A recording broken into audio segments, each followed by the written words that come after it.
I am recently working as an assistant professor in the Department of History, Aliah University of Kolkata, the university under the state government of West Bengal. I have completed my doctorate from Aligarh Muslim University on the topic Muslim intellectual movements in Western Uttar Pradesh, uh, genesis, causes, and impact. And I have joined this university in 2019, and I have been working as an assistant professor from last 4 years. During these 4 years, almost 2 years, we were unable to do anything probably because of the COVID. And after that, among the busy schedule, the research is also in good progress. I am recently working on the Urdu journalism in post-colonial India.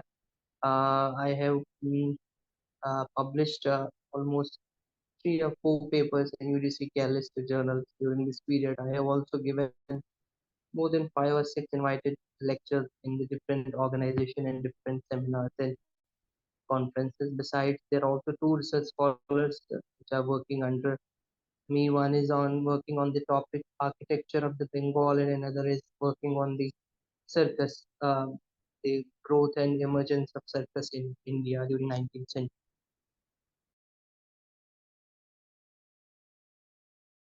I actually did my graduation from University of Jammu, an affiliated college under the University of Jammu. Although there was no clause for the BA honor, so we studied history as a subject apart from the political science, Urdu and English was the other subjects that we studied during the graduation. The interest in the history developed after I cracked the entrance examination for Aligarh Muslim University AMU, where we studied the history, which is known as one of the most important and renowned center of history in India, particularly about the medieval Indian history. I did my master's in medieval Indian history, but later on I changed my area of interest changed to the modern India because of the I couldn't grasp the language Persian language. So if you have to do the research, or if you have to work on the medieval Indian history, the Persian is very important. But I didn't knew the Persian language. It was very difficult to continue with the language as well as the research. So I switched to the modern period because I was very well versed in the Urdu language. So the topic or the area which I chose was the Western Uttar Pradesh, in which the Muslim intellectual movements, I largely focused the two movements. One was Aligarh movement and another was Deoband movement. So it was the a large number of sources that are available in the Urdu regarding these, in terms of these two areas, or in terms of these two movements that guided me towards the modern Indian history and particularly towards the Muslim history.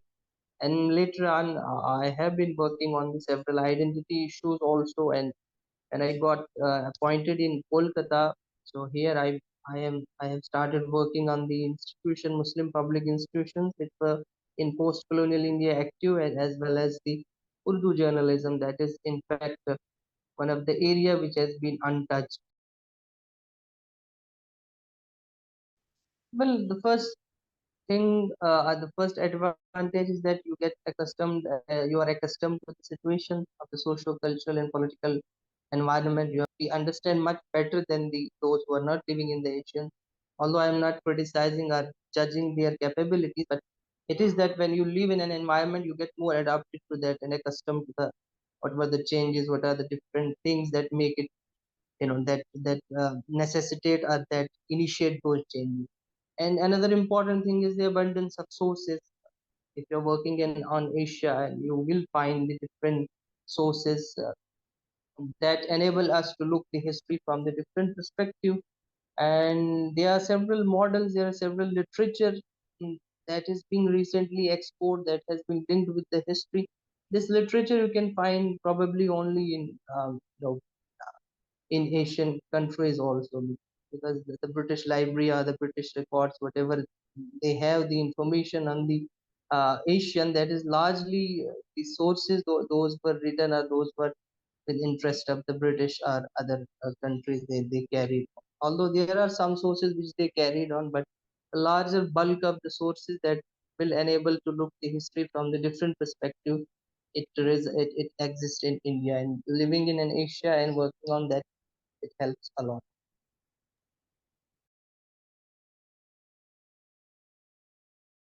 challenges in the historical research, one of the most important challenges to trace the sources, because libraries or archival sources here are very difficult. Although in the recently it has been organized, it has been digitalized, it has. Otherwise, you won't get access to the library. It is very difficult to get access to the library. In fact, I have been searching for the newspaper which I have been working, but I couldn't find the newspaper of 1950s or 60s that was published from the Calcutta, which was the leading Urdu newspaper published, but we don't find the copies of those newspapers over here.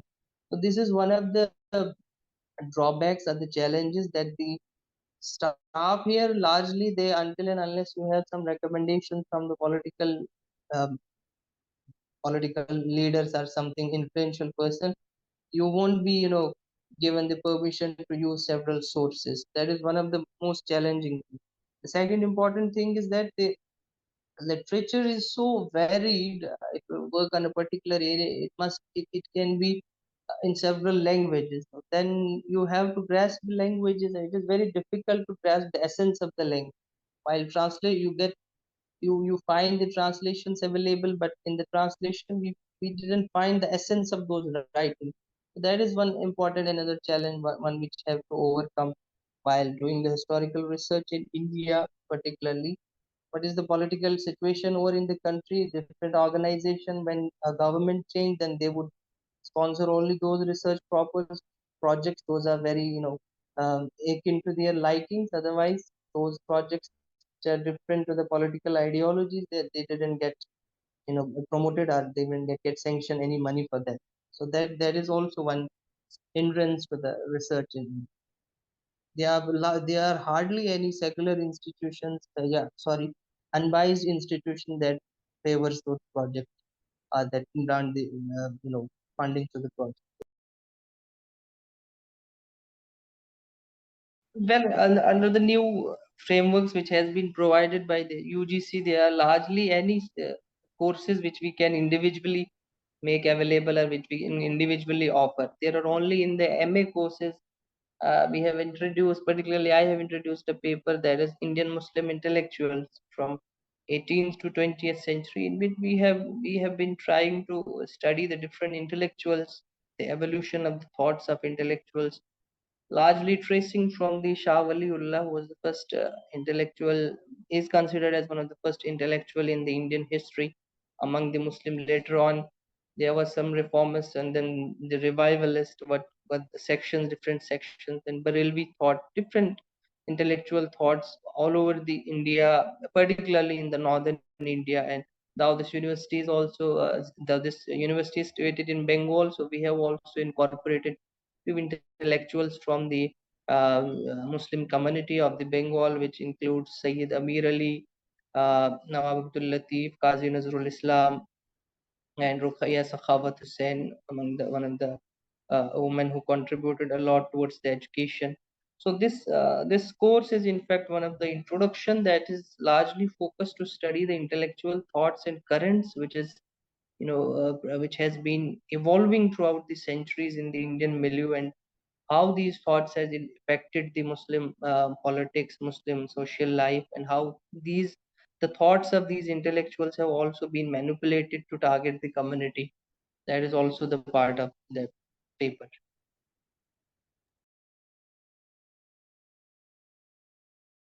Well, the advice is that history is always an intriguing and very interesting subject. One should opt it. It doesn't die. It remains always relevant, and we consider the Asian studies, the politics here, keep it always relevant and keep it always engaging and in the limelight also.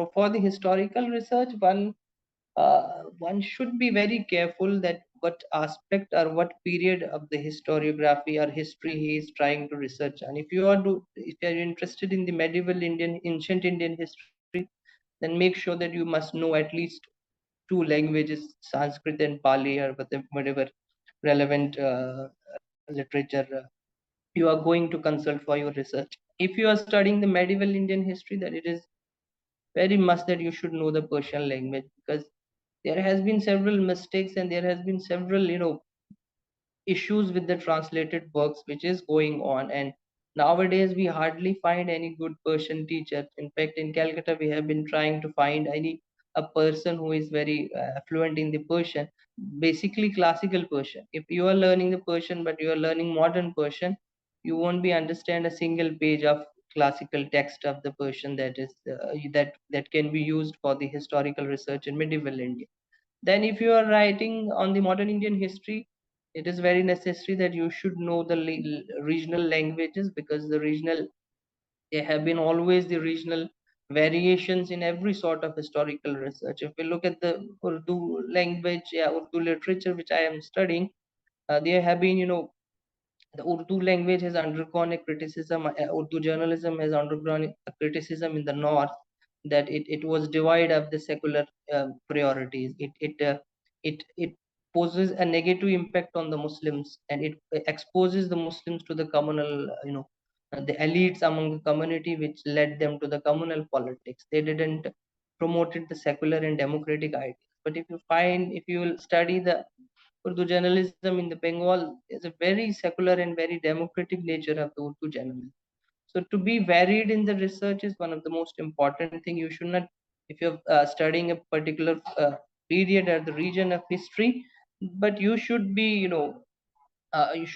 accustomed, or you should be, you should be reading other languages, regional languages, that will give a new dimension to towards the history. Because there is not this history doesn't go in a monolith. There is always a diversity and heterogeneity in the researches. Whatever was good for Urdu journalism in Bengal, it wasn't good for the, they have their own priorities and constraints. They have different priorities, they have different constraints. In Bengal, in 1971, while the Urdu journalism was publishing, they had the constraints of to raise the issue of the Urdu speaking Muslims who were being tortured in the Bangladesh, the newly, but they have also to take in consideration the Indian government stand that they are supporting the Bangladesh. So, but this constraint was not to the newspapers of the North India. So the diversity should be very, the regionality of the research should be understood. And for that, you must need know the languages of the region or particular area which you are studying. Language is one important, and another important thing is that one should largely rely on the primary sources. History is largely a subject whose research largely relies on the facts, and the facts you will get only from the primary sources. Reliance on the archives is much better than the reliance on the online repository or the online journals or article which are published. Nowadays, we find several clone journals, several clone peoples are publishing any trash. So people are, we used to, when we see the dissertation of our student, there are several sources which are being cited, but those didn't establish, those are not established sources. So for history, you have to, you have to go to the libraries, and you have to explore those rooms which are full of dust. That is one important thing. After that, you can, give a present a hard, an important research, and you can contribute towards the historical research in Indian context. Thank you so much for that. I think there's like the political context aligning with historical context and the literature. I think they all come together, and Yeah, it's yeah, like the interdisciplinary approach, which is recent trending. So history doesn't go on now. In earlier days, history was a very monotonous subject. It goes on its own, but now it has very much linked with the other disciplines. Particularly, literature has been an important component of the historical researches in the recent days. Yeah, absolutely. Thank you so much for your time, Dr. Hussain. It was wonderful talking with you. Okay, thank you.